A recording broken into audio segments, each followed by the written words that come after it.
Le Parti pour la Concorde et l'Action politique, PCAP en sigle, a débuté son premier congrès ordinaire à Pointe-Noire ce 11 décembre 2020 pour savoir comment faut-il affronter les élections de 2021 et de 2022 qui pointent à l'horizon.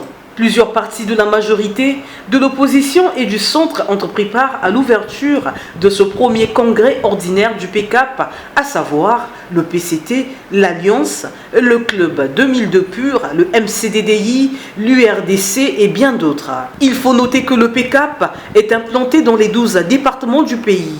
Il possède 28 élus locaux, dont un élu national. Ce parti de centre-gauche est né sous les cendres de l'association politique Génération Capot et est devenu parti politique en 2016. Lors de la création du PCAP, nous voulions et réclamions nous placer au centre. Si en 2016, le PCAP a œuvré aux côtés de la majorité présidentielle pour élire son candidat, c'est parce que le PCAP lui-même n'en avait pas un. Il venait à peine de se muter en parti politique. Il n'avait de confort à briguer la magistrature suprême.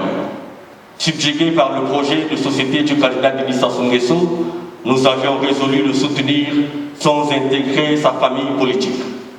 Nous avions continué à collaborer avec la majorité présidentielle au point où d'aucuns nous comptaient parmi les partis de cette majorité. Ensuite, le président du parti, Alex Ndinga, a donné des éclaircissements sur la vision politique du parti. Le PCAP, notre parti, est né il y a 4 ans. Quelle belle jeunesse politique, bien sûr. Comme toutes les jeunesses, elle est une ambition. Elle est une puissante volonté de transformer l'existant. Elle est un espoir. Elle est l'espoir. C'est de ce signe qu'ensemble nous avons fédéré nos idées, partager nos convictions, accepter nos contradictions, in fine ouvert notre perspective pour exister politiquement en pratiquant la politique autrement. Pour lui, être au centre est synonyme d'être un arbitre pour assurer l'équilibre politique. Le PCAP est prêt à travailler avec toutes les forces vives de la nation.